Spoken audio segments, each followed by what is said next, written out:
My name is JoAnna Battin, and I'm the Director of Strategy and Advisory Services. Welcome to our webinar this morning. I'm really excited and proud to be presenting alongside of the amazing team at American Society for Microbiology, or ASM. And I'm going to go ahead and let Tom Lyons get started with introductions on his side.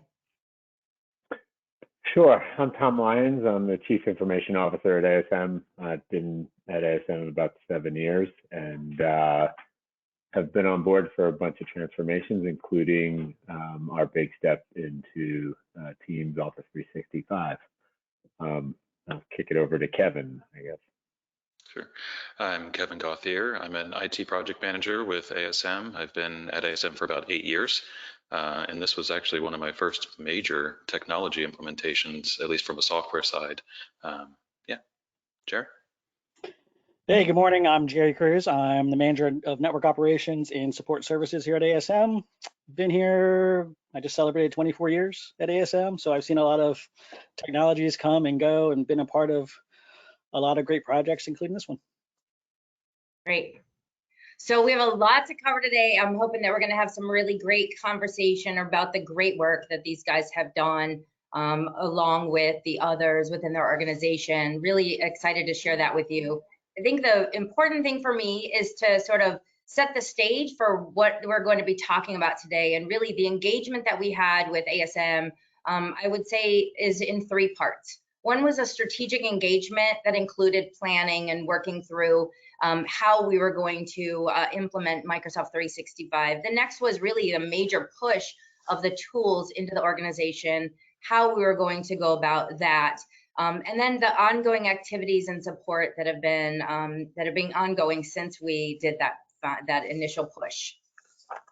So I'm gonna ask Tom. I think I'm gonna ask you to get started on here. And really, what was the problem that ASM was facing, or what was the issue, and really, what did you need a partner for? Yeah, I think we were in a space like a lot of organizations where we hadn't really completely moved into the cloud in terms of Office suite and collaboration tools.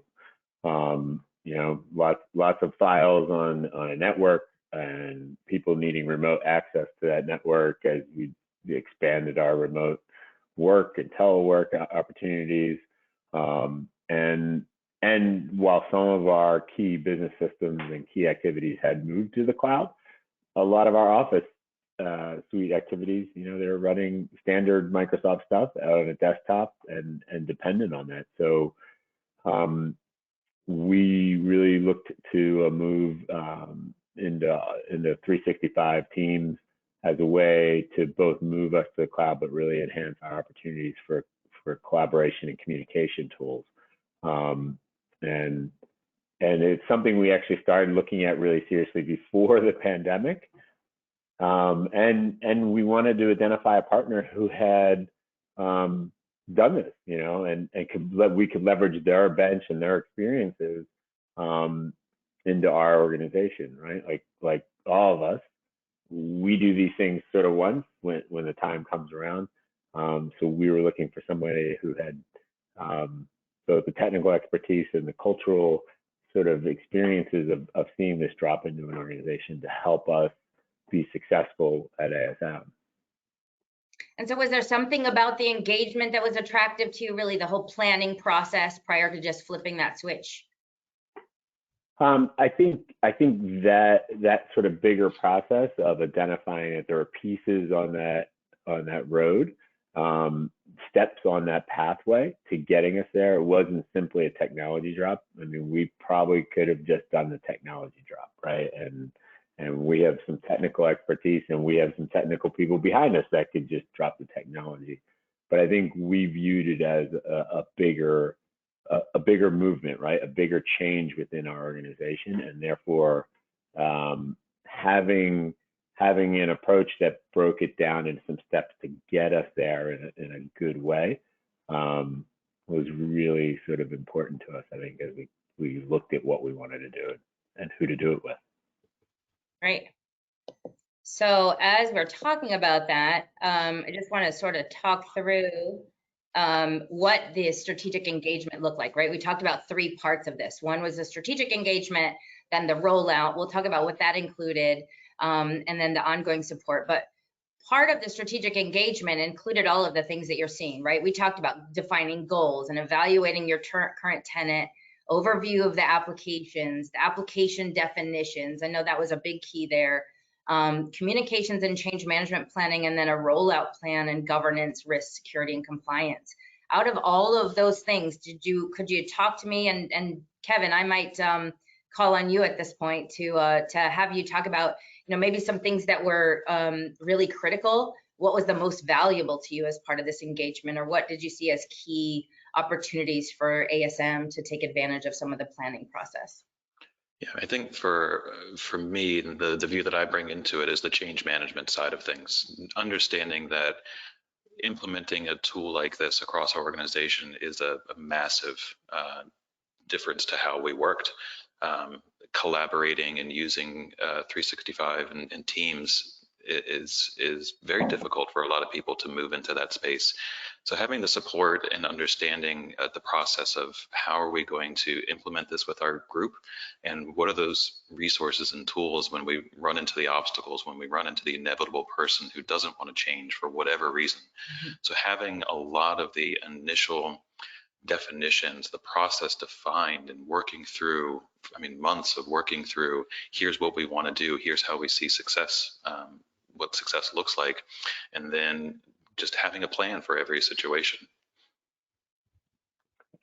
I'd add one thing to that, JoAnna. I think, sort of playing off what Kevin mentioned about definitions, and I'm sure we'll talk about this a little bit, the fact that we were able to really sort of define the goals of what do we want to do with 365? How does it work for the business units?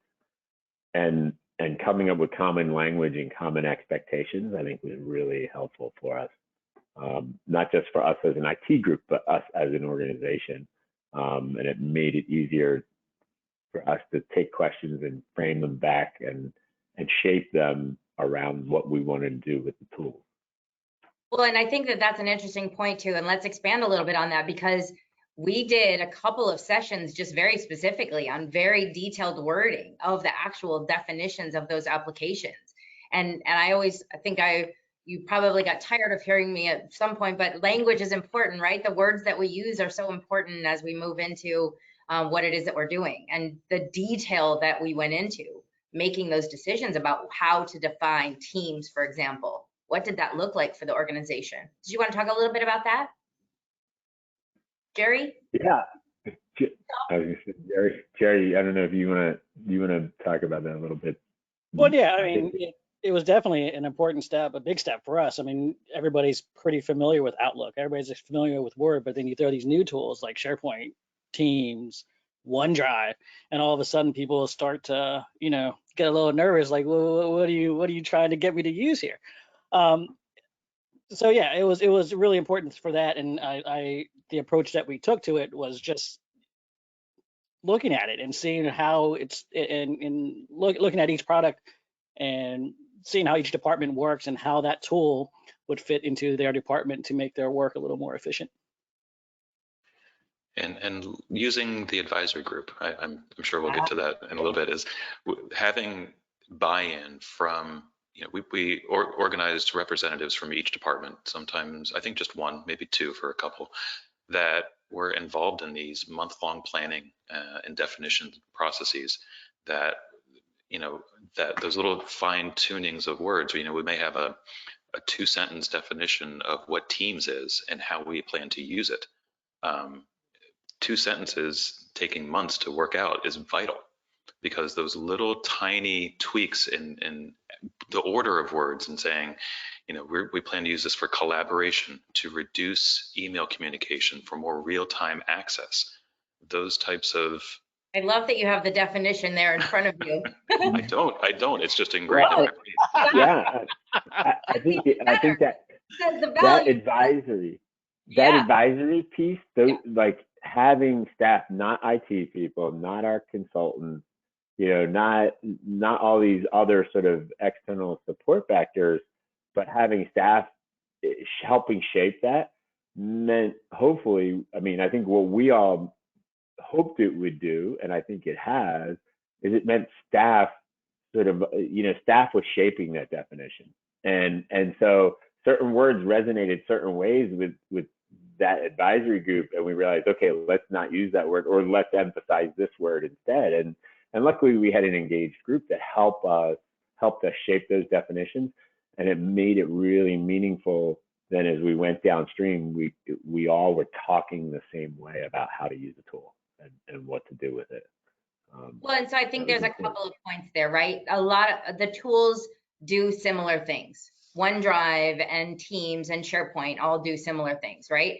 And really the idea behind those definitions is allowing you to sort of put the parameters on what your expectations were for your users to use those tools. So that as we started getting into the rollout and as we started getting into the engagements with the end users and adoption, that there was no question about what was expected of them, right? That's the value of those definitions. Let's though take a step back. Oh, sorry, go ahead.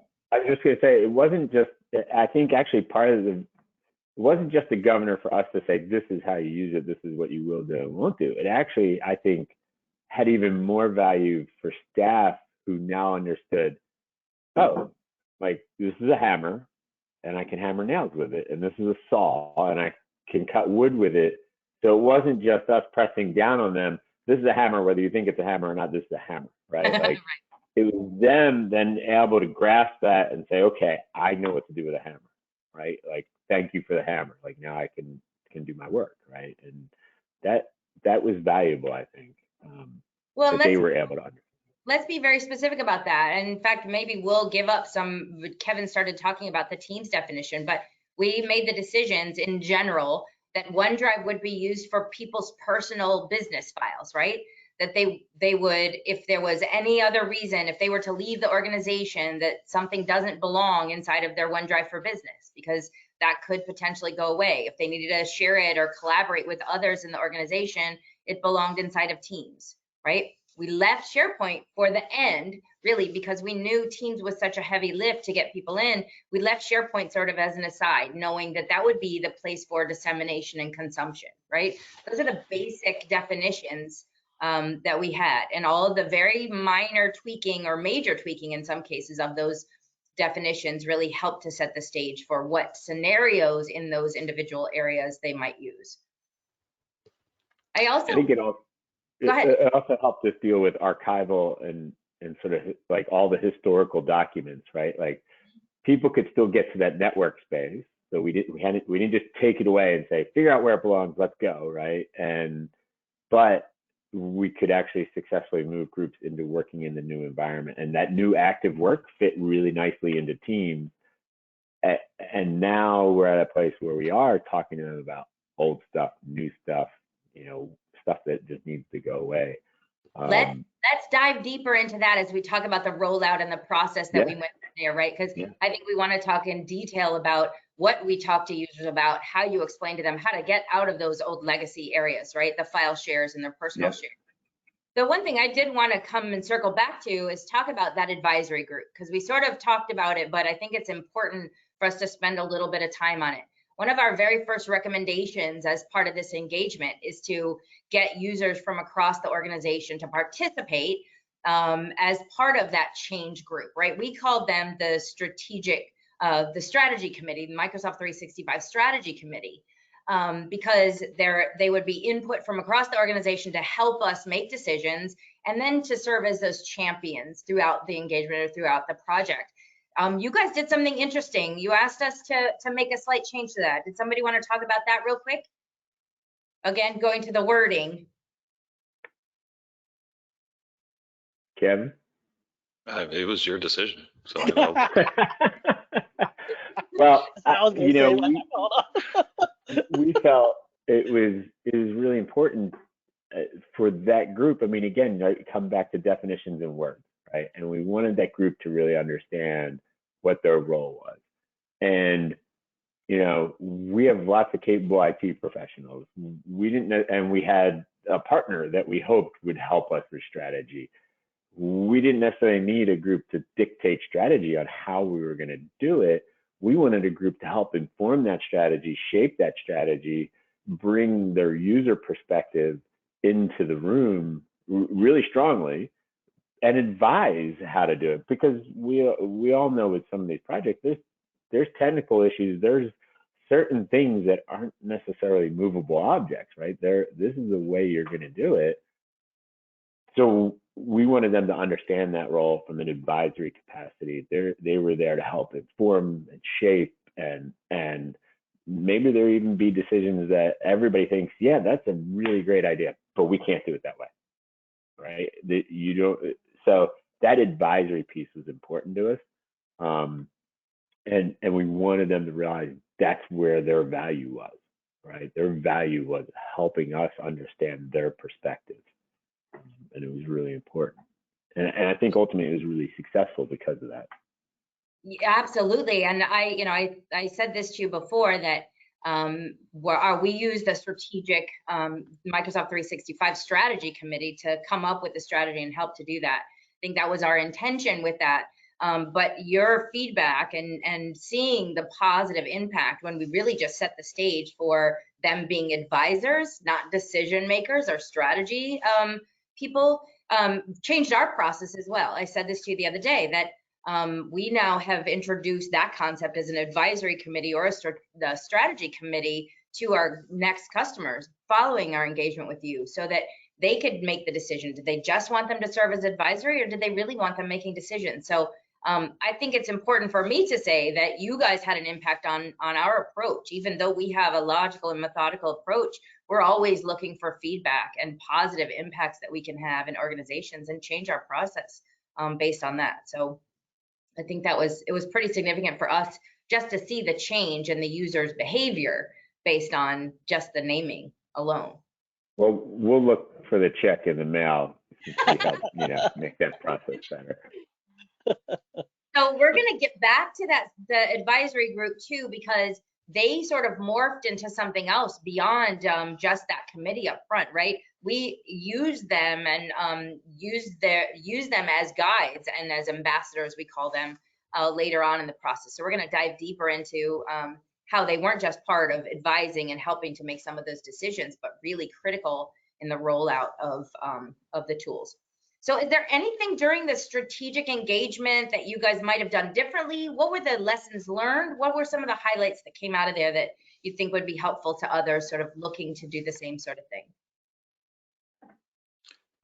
One of the things I think sort of the perspective I try to bring is understanding the culture of our organization and where the different strengths of voices come in. As Tom said, we have a lot of technical expertise on our staff and we could just implement the software, but we know as an organization that an outside voice when it comes to some of these strategy conversations has more weight.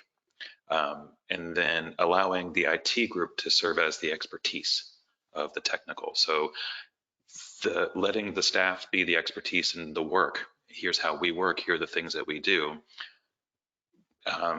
Xgility, can you give us some strategy? How does this work in teams? Okay, IT, how does that work for ASM?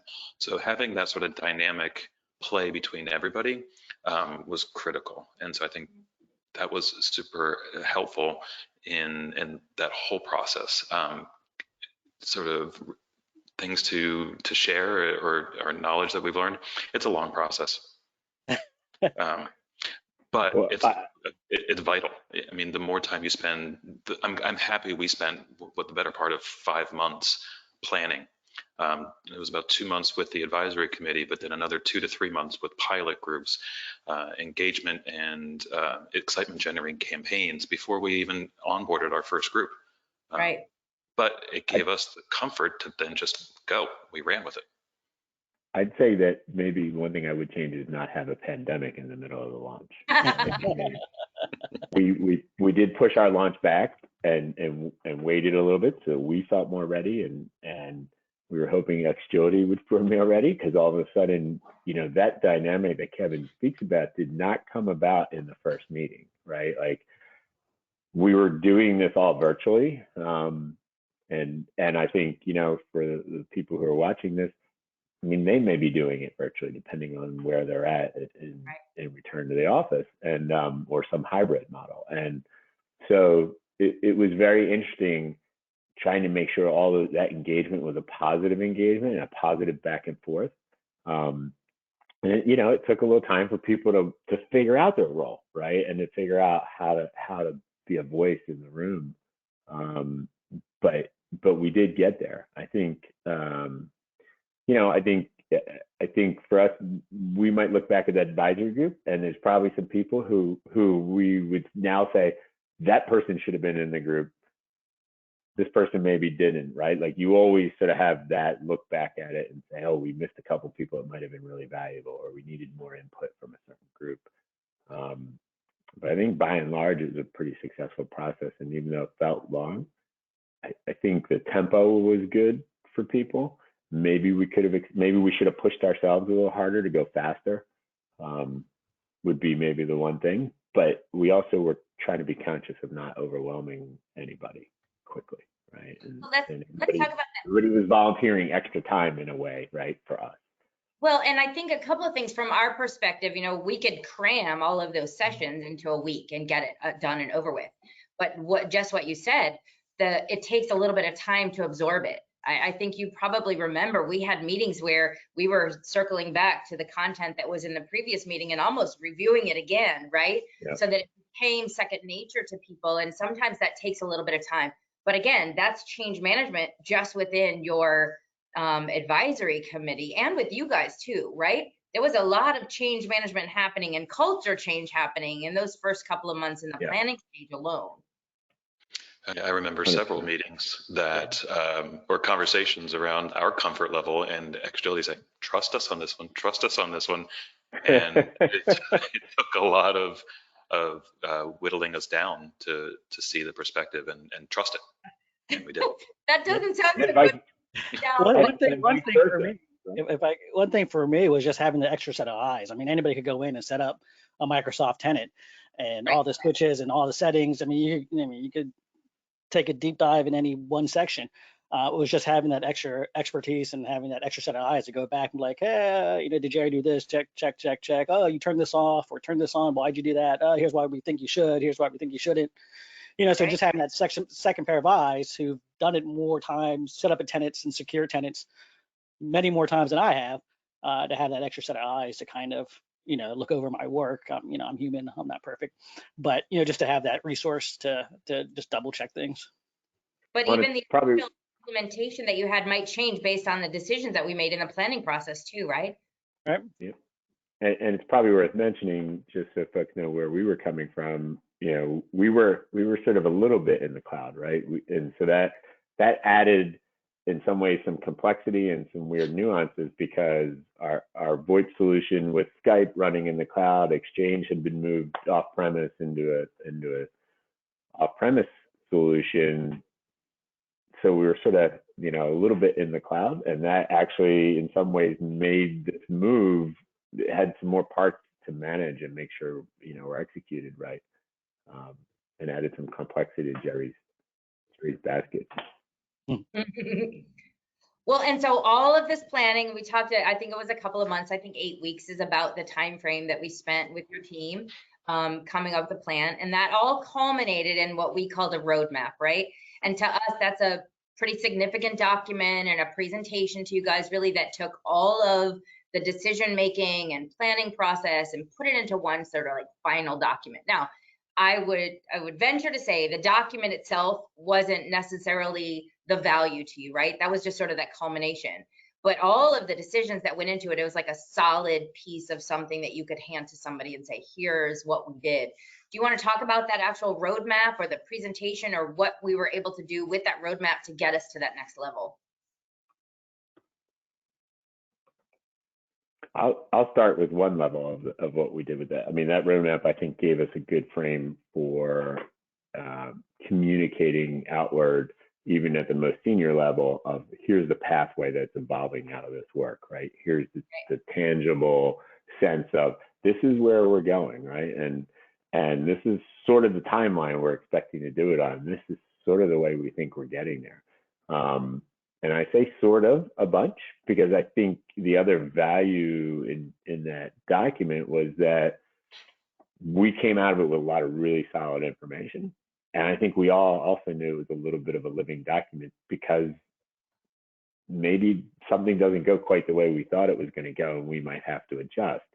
And we didn't end up having to adjust in big ways, but we did in little ways, which I think was really valuable to recognize. So it's sort of that at that high level. I don't know if Jerry or Kevin have something to chip in on that.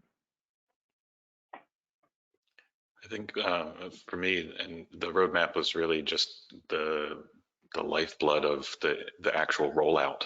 I think when we talked a few days ago, we went over it so much. There was so much that got put into it that by the time we got to the implementation with different departments, it was second nature. There was no, we were fluid. I feel like Jerry and I especially were just very fluid in supporting the rollout process, because we had all of that work put into that document. And I probably barely even opened it after we approved it and reviewed it, because we had lived it for so long. And it was just the terminology, the phrasing, the fluidity that the roadmap document provided was excellent. All based on the hard work that you guys had done leading up to that, right? All of the decisions you had. Right, and you're right. It is sort of it sort of documents all that work, so it's not lost knowledge, right? And it carries forward, even if Kevin wasn't looking at it every day. That's because Kevin lived it, but it gave us a reference point when we needed it. Right. Well, so now I know we have a lot to cover in this next, because we want to talk a lot about the rollout, what actually happened after the planning and the decision making. And you guys did some really great things, I have to say.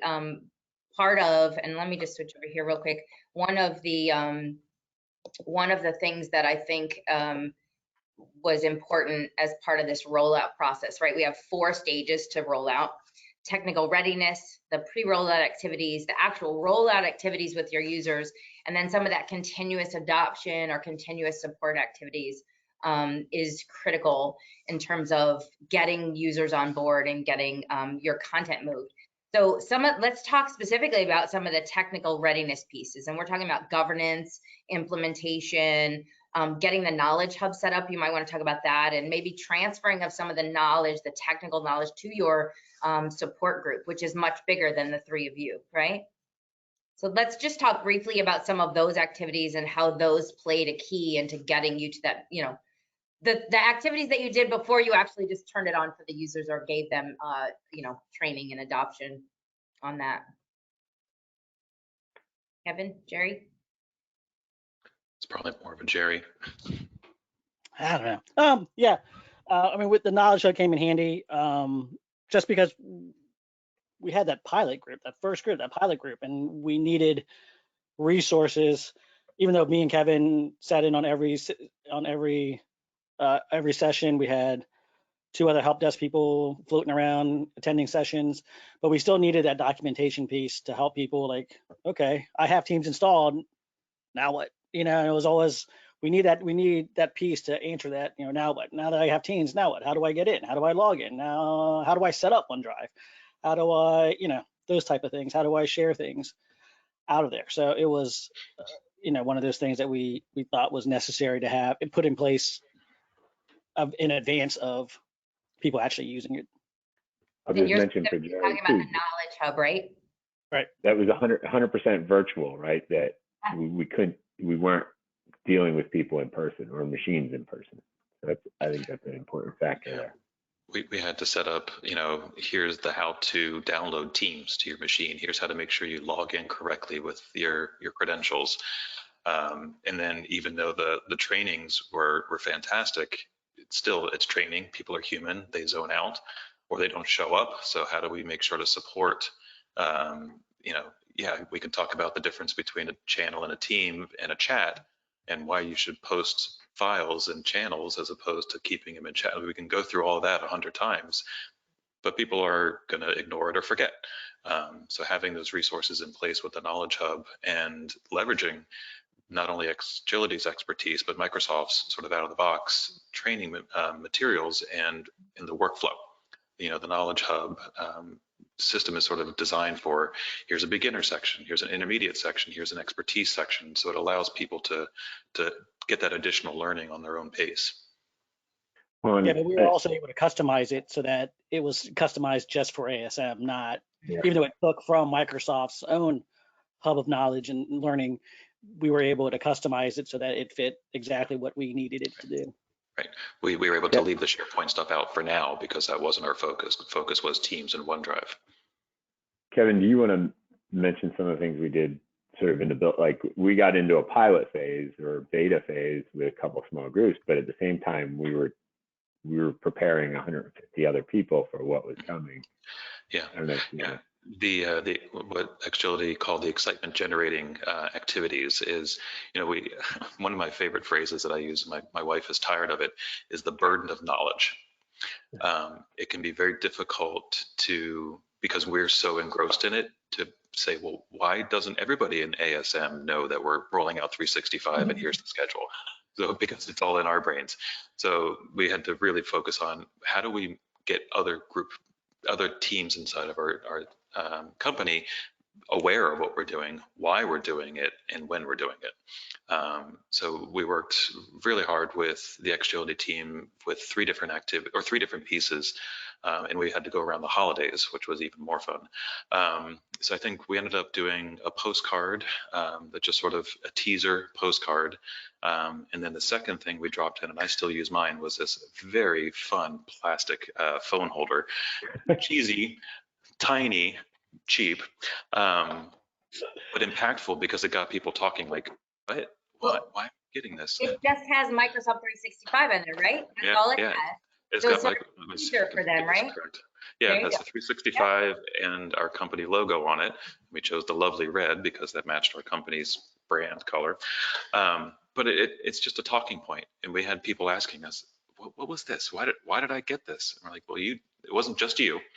The whole company got it, but it gave us an opportunity to engage. And then right after the first of the year, we sent everybody, what was it, cake in a box? Exploding cake in a box. Yeah. It's got a lot of conversation. It did, and it got brought up at staff meetings. It got brought up at department meetings. We had the people that IT engaged with. We were getting questions outside of the we'd be in a meeting with the marketing department, like, hey, when's the 365 thing happening? That engagement really helped us sort of promote what was going on. And I think we were trying to engage too at multiple levels, right? So Kevin mentioned, like, people are like, well, when are we doing 365? Well, they probably got bunches of emails about that, but the postcard was another way to sort of get people interested. The other little things and the cakes were about getting people excited, and I think one of the things we also tried to do was a little bit of that fear of missing out, and now we start to bleed a little bit into implementation. But we tried to be a little bit focused on, hey, Teams chucked out all these great stats about activity, and like I started sharing a lot of those stats in all staff emails from me to let people know, hey, we had 20,000 chat messages. And it may or may not seem like a lot, but when one person reads 20,000 chat messages, I didn't get any chat messages, or I'm not on Teams, I can't get those chat messages, right? We wanted to build the idea that there was something there for them. And so those excitement activities sort of happened in the pre-space, but in some ways we tried to continue that vein even as groups rolled on, right? Because like there's activity there, you should be there. Or like Kevin said, we're doing this during the holidays, and it was like, hey, don't forget, it's still coming. All because it's on the way. For the holidays doesn't mean we're still not working on this to get it moving, so that when we're back, and we're moving. And then it was even interesting to try to schedule around those holidays, right? Because you guys were closed that week between Christmas and the New Year. And so when do we deliver these things? I think you guys probably thought we were a little cuckoo when we first started introducing the concept of those excitement generating. But I have to tell you, it was one of my favorite parts of the engagement, really just figuring those things out and seeing the response from your users. They got engaged. That's what we wanted them to do. They got excited. They certainly got excited. And it was different than anything that you'd ever done before, right? And so it Right. just had a different impact for people, and they wanted to be part of that. Yeah. And I think, for the advisory group and the people who are involved, like not talking about teams for an hour and like talking about exploding cake boxes was, Right. in a way, a little bit of a relief, especially for all of us who have sat on too many of these meetings, right? That's It true. was fun in a way for them to think about doing something fun for their colleagues and fun for the project. Yeah. Well, so before we start talking about the actual rollout, because I want to make sure that we have some time there, one of the other steps that we did prior to those excitement generating activities is get key leadership buy-in, right?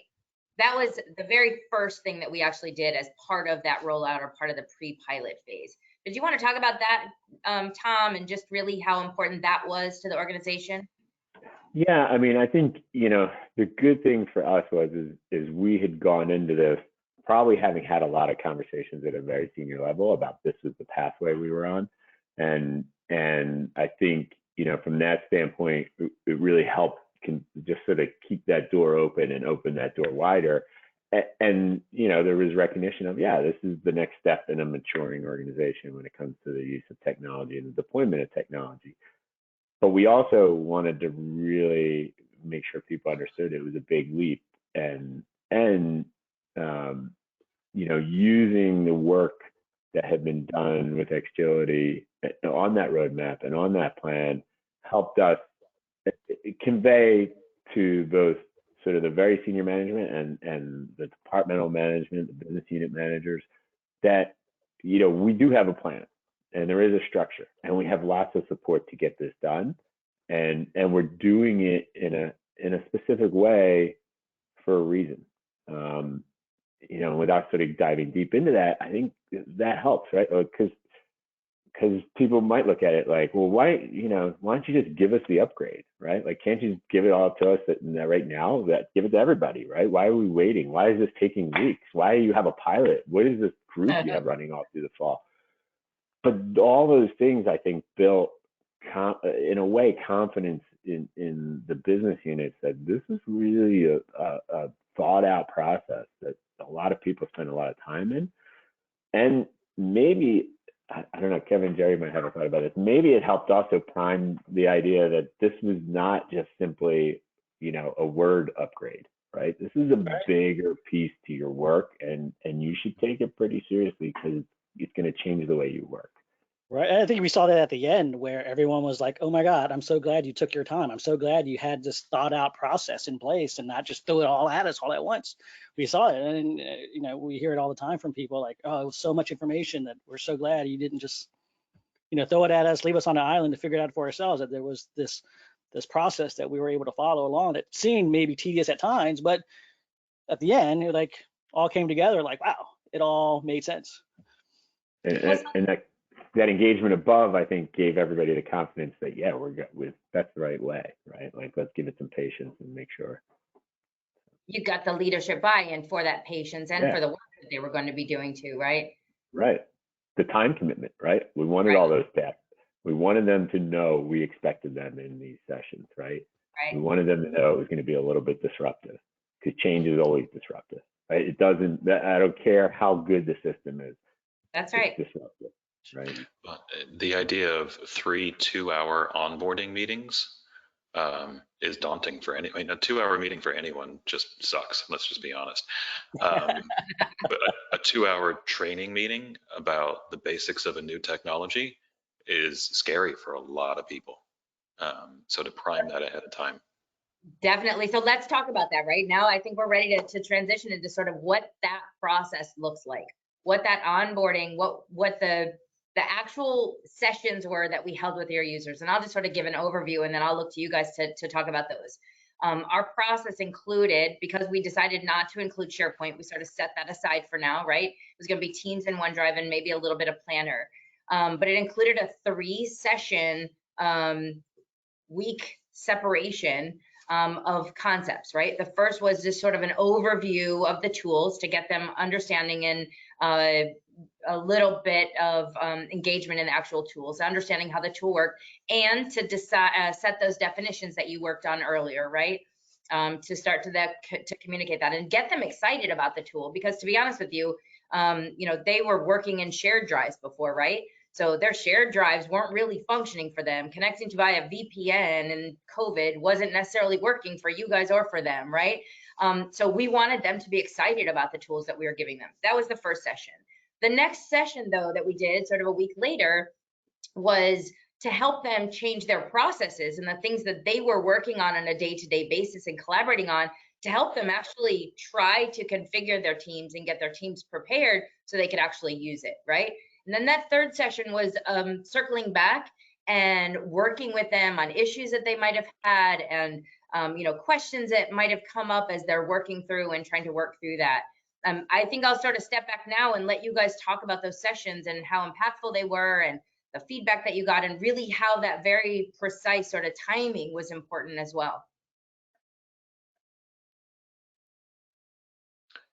Kevin and Jerry, that's easy. I think it's a Kevin thing. He was the project manager for he set it all up. Yeah, there was a lot of planning around sequencing those. They were obviously critical. I mean, it's as I mentioned, a new technology for a lot of people is scary. I mean, if I thought about it, I'd say, 50% of the people said they were excited, and 50% were, indifferent. But the reality comes down to, I bet you maybe 10 to 15% were truly excited, and everybody else was just a little bit scared. So going into that, I mean, looking at just the basic nuance of a software like Teams, it's become second nature to me now. But at the beginning, you're just looking at all these little buttons, and it is Microsoft, so there's some basic intuitiveness to it. But it's still a lot. There's chat, and so overlaying the system with our business goals with the systems and the different softwares, it's methodical. It was, I probably sat in 9 or 10 of those initial onboarding. I sat in, I think, 9 or 10 different groups all the way through. So I was trained on how to use Teams. But just to see people grasping it was great. Again, it was methodical. It was slow enough, but it was engaging enough. And we know it was helpful for the people who were checked out when they came back and go, well, wait, why didn't you tell me that? Well, we did, but here's how we can, here's the knowledge hub, or let's do some one-on-one. How did we decide who went first? Do you remember? I don't remember. I'm asking because I don't remember. The pilot group, we really talked, this was cultural for ASM, is who was going to be one of the better champions, who's going to have, as little resistance as possible.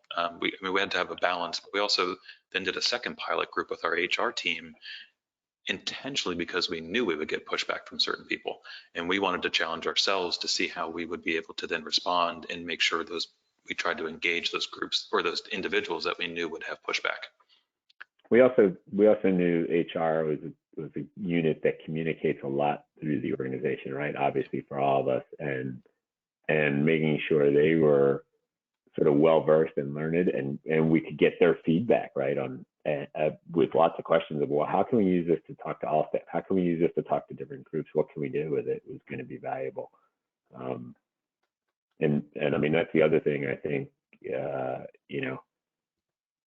Jerry, a good question. Like, I feel like I can't even remember now how we decided which group was first, but I think the other reality is, just so people know, we're a fairly large organization for an association, maybe not large in the big scheme of things, but 170 people. We rolled this out by business unit for the most part. I mean, that's how they rolled, and they were grouped that way. I think for us, one of the things we looked at was we knew there were certain other outside influences on our certain departments. So we plugged it in. We said, okay, we have a major project with this one department, so we can't do them here or there. They really have to be here.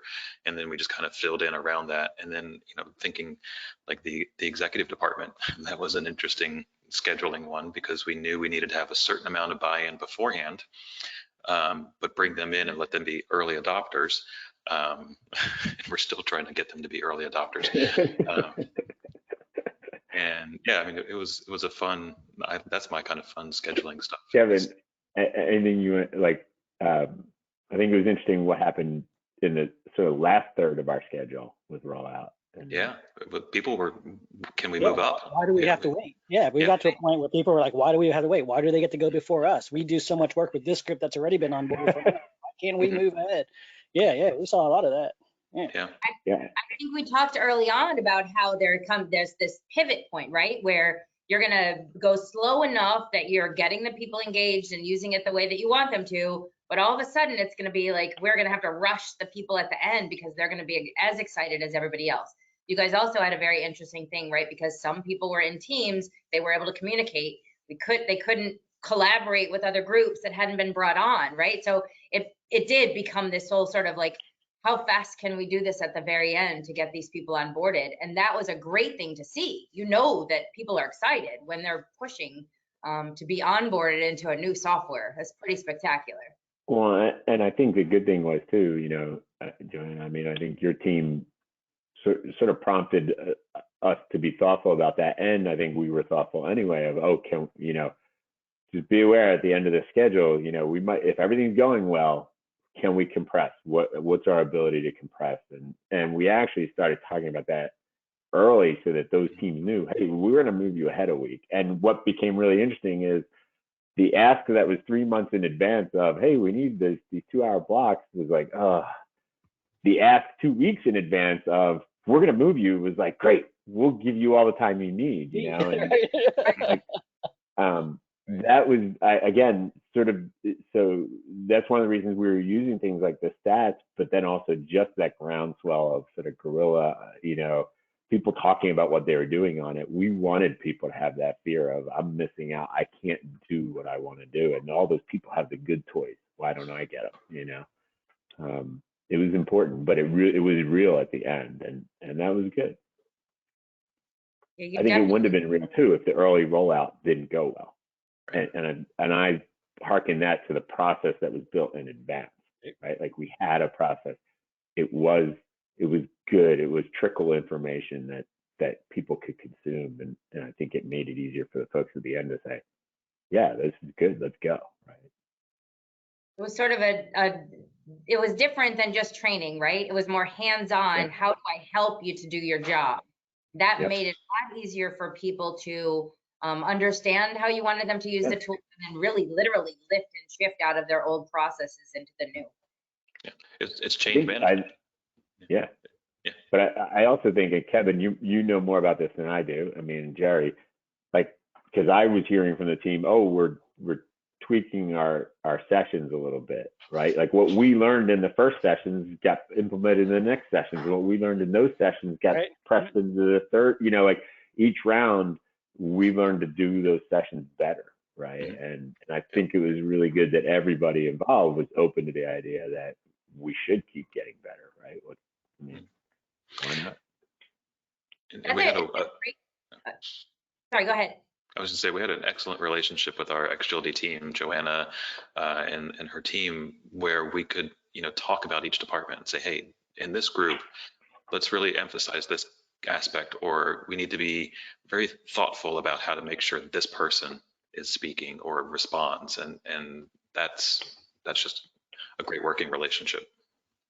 Well, I appreciate it. It's actually where I was going to go too. I'm not sure that we would have had the impact, combination of Xgility and ASM, if we hadn't have worked together, right? Because we relied on you for the institutional knowledge, the people knowledge, what information was going to resonate with a group, what language we needed to use with them, what things we needed to avoid, or, you know, ways that we needed to talk to them in order to get them to buy in and go through that process. Definitely a collaborative effort. So in terms of the onboarding, I mean, we talked about a lot, right? You guys spent a considerable amount of time working through what is the schedule going to be, how are we going to order them, what departments or areas work together. So we need to make sure that they're sort of back to back, or that they're in tandem so that they can collaborate together. We went through this rollout process, compressed the schedule at the very end, and then you are sort of everybody's on board. Now, some people might think that's the end of it. We're done. Yay, good to go. Talk to me about what happens after that, the final rollout or all those sessions are completed. What's next? So I think I can't remember who came up with the idea, or I think Tom named it, but we did for I'm going to say 4 months what we called lab times, where we drilled down into a specific functionality, and we did them the same session twice a week. So that way, because people had varying schedules, we have people scattered across the country. So I think we did a Tuesday at 11 and a Friday at 7 a.m. Sorry, so I'm on the West Coast, so 10 a.m. So 1 p.m. and 10 a.m. East Coast, where we would just drill down and we spend an hour, and it was open invitation. Anybody could join. We recorded them and put them out on the Knowledge Hub. But we spent an hour talking about meetings, right? Here's a real deep drill down into the different ways to set up a meeting, how to record a meeting, how to do breakout rooms, and just really dig into it. And then we did a whole session about how you manage your channels, sessions about chat versus channels, administrative versus rights. private channels, yeah, all kinds of stuff. Right. Why private channels have some pitfalls. We did, I think, a whole thing on the Knowledge Hub, but we worked thinking about the questions we were receiving from staff, and then the expertise of Xgility that says, okay, here are some of the things that we think would be beneficial. I think there was one about mobile teams, how to set up the teams on your phone, and just give people constant reminders that, okay, yeah, we didn't just drop this into you and now you get to use it like Word. This is becoming part of ASM's culture of work and culture of productivity and collaboration. So just to reinforce that a little, I think that's also where we continued, like I continued feeding sort of like statistics out to the entire staff about what was happening on the platform, because we didn't want to see a burst at the beginning for every group and then it all tails off, right? So we wanted to keep that effort in organizational knowledge and learning continuing, and reminders of using the system. And don't be disenchanted if you don't know something, come back, we'll teach it again, we'll learn more. But we also wanted people to know there's a whole bunch happening there and you should be there, so we tried to keep that fed into the system with a certain regularity as well. Kevin didn't mention, Kevin and Jerry worked with this ambassador group, and I don't know where we're going to talk about that, JoAnna, but I think it's perfect really timing. important. Yep, go for it. I'll introduce it, but I really want to let Kevin and Jerry talk about it a little, because they've continued to manage the group. And what I'll say is, Xgility had this idea of ambassadors that help. They become, sort of power users in an old term, in an old, IT way. And we spun out of our advisory group. A number of those people came on to be ambassadors, but we actually had people not in the advisory group also become ambassadors, who were just really fastly users who seemed really engaged. And it wasn't about level of person. It was about how are they a good person that's connected into their group. That has had a profound impact on this project and on those people. That's rippled through the organization, and it's actually at a senior level, it's one of the things that comes up all the time about how positive that has been viewed. So I sort of wanted to say that, like, it's really, really gone well for us in a way, and I think that's really comes down to Jerry and Kevin and the amount of work they put into it. So I'd let you guys. Yeah, I have been surprised. I have been pleasantly surprised, but we didn't ask them to be tech support. That's one thing we want to be sure. Like, you guys are not tech support. If you have issues, still come to the help desk, send an email to help desk, contact us. But you know your department better than we know your department and how your department, the inner workings of your department. So leverage that information, leverage your knowledge of Teams and OneDrive, and let's talk about it. It's really helped with even more with adoption with cross-departmental, cross-business unit teams. Like, you'll have an ambassador that worked with another ambassador on a big project and said, you know what, hey, we should put this in Teams. Let's get a team going. And I just seeing them run with it like that and seeing departments interact and use these tools without a lot of IT dependency is awesome for me from a support side. The setup of that group, as Tom said, it was we pulled a lot from the advisory committee early on, but as he said, we looked and from the trainings, who was engaged, who were the people that we knew could be the champions, that had skill but also confidence and understanding of process. So they went prior experience, yeah. A couple people had prior to ASM experience. So they went through, I think, 3 additional deep dive types of trainings on the system, really about administering and supporting the work, but as Jerry said, I think the first thing we said to ambassadors, you are not the help desk. You are not supposed to be IT, Right. but you can become a local expert. And I just say two things about that. So I think, that wasn't because we didn't want them doing good things and being smart people. We wanted them to know we weren't trying to move workload onto them. Yeah. And honestly, as I introduced this to our directors who head up the business units, that was sort of their biggest concern when I said, hey, we're going to be talking to your people about being these ambassadors. And I wanted them to know we're not asking them to do a lot more work. We're asking them to help us understand how you work so we can make it easier. And I think that was important, right? And we emphasized that in our communications, actually. We thought it was that important for people to understand. I think the other thing that was interesting is that we did wait, like we were in the rollout as these ambassadors became higher profile. Like Kevin said, it helped us identify good people. So we didn't go into the rollouts and say, here's our 15 ambassadors. We actually sort of evolved into the group. And that group, Kevin and Jerry have done a lot to keep that group alive and still doing things. And it's great. And I think it'll continue. I hope it will. Yeah, we meet monthly with them, just a 1 hour, and it's usually pretty quick, but they've become our lifeline to the environment, to the work, and it's beyond teams. We're working on sort of 3 projects with Microsoft Teams right now of migrating all of our old network files into OneDrive, Teams, and SharePoint. And we're able to use them as sort of, let's sprinkle this knowledge out to the organization to prime this secondary massive transition, because we had such a dependency on network drives, but we need those files to move for work purposes. So we can leak that out, so to speak, in the ambassador group. They then go back to their department. It is, and then right? we still get the, wait, is my network drive going away tomorrow? Like, no, relax, let's talk through it. But it encourages that conversation, that dialogue. So what I think when we initially sort of talked about that with the group, we'd said, we're going to send out an email and we're going to give 90 days and blah, blah, blah. We've been talking about it with them so much, our entire plans have evolved. We probably won't even send out a deadline email, because by the time we do, it's a moot point, right? Because it's every department is now engaging with us to say, okay, what's the best way for us to do this? How can we, and it's another opportunity. I get to have meetings with each department and review. So these files go to OneDrive, these types of files go to Teams, and these types of files will go to SharePoint. Again, using that same roadmap, using those same definitions that we set up with the ambassador or the advisory group, it's just reiterating the same topics, and to see people go, oh, okay, I get it now. It's been fantastic. We still have those aha moments, and we've been we rolled out in January through March.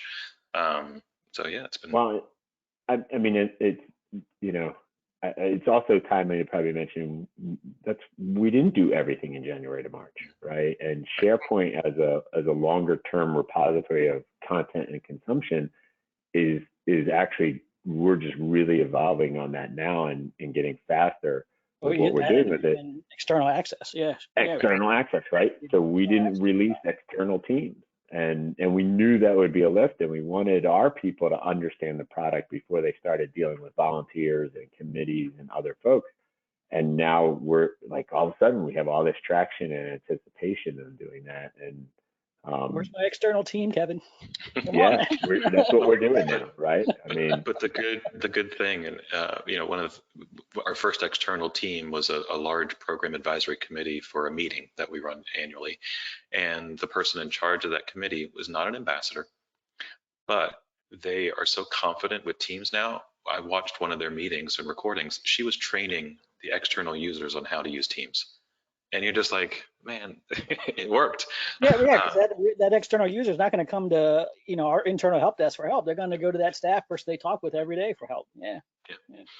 That's the whole idea, I think, behind the entire process, from rollout to the support beyond, right? Is making people self-sufficient, thinking on their own, and making decisions that are right within the guardrails and the confines that you've put in as part of that that strategic, advisory group. Yeah, absolutely. Well, and so I know that we're up against time and we probably have some questions, but what are some of the major takeaways? What are some of the things that if you were to do this again, that you would recommend people do, or lessons that you've learned that you might change a little bit, guidance that you might give to others? I'll just sort of open it up there. I'll go first. For me, have a plan in place on how to update local software on clients, on your users' desktops, going from Office 2016 to Office 365, especially depending on how your internal licensing model was, whether you had a KMS server and a volume licensing compared to 365's click to run. They're not compatible, so you gotta, have a plan in place to, uninstall one, install the other. Yeah. Right. Definitely. I'd say at sort of higher level of communication, make sure you're talking about this runway to this project, not just when you start talking about it early, well before you're doing anything, to basically prime the organization that this is a lift, right? It's not actually a horrible lift, but it is a lift. It changes the way people do things, and it's change, and even good change, like we said, it can be hard sometimes. I mean, just when you get in a new car and don't know where the lights are, it feels frustrating, even though you love your new car and it smells great, right? And so even welcome change can be tough on people. The longer you're talking about it and priming people for that change, I think the better. And then it spills right into sort of what Jerry said, having plans for these things mean when you're executing, it's systematic and it's thought out. Yeah. It's culture. It's as much of a culture as it is a technology change. And having those plans in place allows you to not worry so much about the technology implementation side of it, and really see and watch the culture change, and then be responsive to those cultural issues that come up that lead to success. And if somebody were to have just turned on the tools already, is it worth sort of taking a step back and putting some of that planning in place to move forward to make that major culture change? Yeah, I'd say 100%, right? Especially if you look at what you're doing with it already, and maybe some tools aren't being highly utilized or some are, and taking the time to go figure that out a little bit and say, okay, well, we really thought we'd be using this tool and we're not, and we think it's detrimental to the organization. Okay, well, be thoughtful about how you're going to move from point A to point B then to get that tool in place, or get that particular tool in play. Or go back and retrench. I mean, you might have the tools out and everybody's still shoving documents into Google or something, and that's not good for an organization either, right? So you might need to step back from it all and learn from your users again. Why? Why is that? Why aren't you using it? Is a really good question to ask, and we still ask people that, right? Like those statistics for us now have become a little bit of, there's some groups who aren't really engaging. Do they just work that way? They don't use chat, or they just have 5 people who don't know how to use the tool, right? Because they're 2 different things. Right. And one might be okay, and one might be, well, let's go in and help them. Well, I just want to say thank you so much for all of the conversation that we've had today. I'm sure we could continue to talk a lot longer. Maybe we'll have an opportunity for a follow-up session here. Diane, did we have any questions from our audience? We do. In fact, one of them you just answered. Someone asked, what do I do if my employees have already been using Teams and SharePoint for a long time, but there's just no structure? What do I do? So that's the first question. And I would say, go ahead, Tom. Yeah. I was just going to say, I do think it's worth going back and both examining what is being done, so you have a shape of what's on the table already, but then almost that work that we were lucky that we got to do in the beginning, which is define really clearly how do we want to use those tools. It might cause some pain if you decide, hey, we need to back these things off of this. That's not the right place or way to use it. But I think if you can do that process and reach some agreement and work with the business users, it probably helps you shape it then going forward in a good way. Right. Great, that makes a lot of sense. The second question, last question is, what do I do if leadership isn't on board?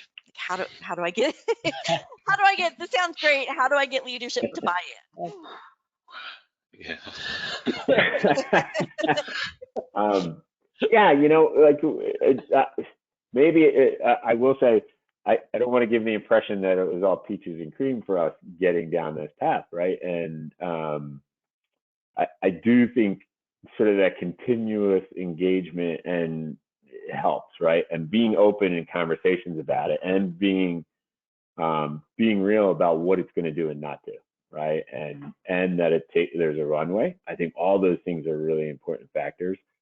I think, like a lot of technology now, I mean, people have access to a lot of things and they can go in other directions just because they choose to. But it's about thinking about and working with the business units to say, how is this tool going to be valuable in that group? How is this tool going to be valuable to finance? How is this tool going to be valuable to our meetings group? And I think identifying some of those key elements can then help have a conversation at different levels, saying we as an organization need this level of maturity. I mean, Just pointing out, like when the network drives go down or the VPN isn't available, like, hey, wouldn't it be great if we really, we say this all the time now, work isn't a place, anymore, but wouldn't it be great if we could still keep working if we didn't have to depend on this VPN or this network drive or whatever the technology is that's housed inside some built physical location? Wouldn't it be nice to have access to all of our stuff, our tools, all of our programs from whatever device? Well, I think in this world, whether everybody wants to stay in sort of a hybrid and remote work and all the things that are happening, the simple reality is there's going to be an awful lot of employee demand for it. And there's going to be a lot of organizations that embrace it, and there's going to be some people who resist it. But we're in a change paradigm, and embracing some technologies like this can help that be more successful for people, and certainly a lot easier. And if the thought is, oh, we want to be a high performing organization, well, a high performing organization needs high performing tools, right? And I think another piece of that is maybe now there's not such a generational divide because everybody's stuck in these meetings all the time, but people come on board into organizations expecting to use virtual tools, right? They expect to collaborate on documents online. They expect to have chat. They expect to have this multifaceted communication tool set. And if we want to hire good people, well, we might want to have the right tools in place, or they might think maybe that's not a place for them. And I think that's a real valid point with leadership, right? Yeah. I would also add, so we have had some difficulty with buy-in from our top level, and it's frustrating because there's a lot of, there's words and then there's actions, but I've come to just deal with the reality of, we're going to have success somewhere, and the more that we can drive the success, then there just comes a point where there's no way to continue to push back. So eventually, if the entire organization is using this tool this way, or eventually all staff message that says we sent 50,000 chat messages last month, go to all staff, right? And so you can't really deny people are using it. Yeah. And when you start scheduling things from HR through Teams, when you start, looking at, hey, your paycheck is due this way, or, and as, Jerry will, we're going to unplug our VPN at some point, and it's going to be a great day. And some people are going to email and go, why can't I get into the VPN? But you don't need to. What have you been doing for the last 6 months? Yeah, it's talked about this. It's all these things that are wrapped up, right? And making sure leadership feels informed, making sure they can feel confident in the plan going forward, and that there's value, right? It's an investment of time and money and people, and so it's got to be valuable. It's got to be done right, and hopefully you can demonstrate long-term impact on the organization in a positive way, right? It puts us in a better position going forward as a business. In culture and financial savings too, right? It's sort of what I was going to touch on, right? You just talked about your VPN, being able to remove that, and that'll be a happy day, but that's a cost to the organization that you can put specific dollars on.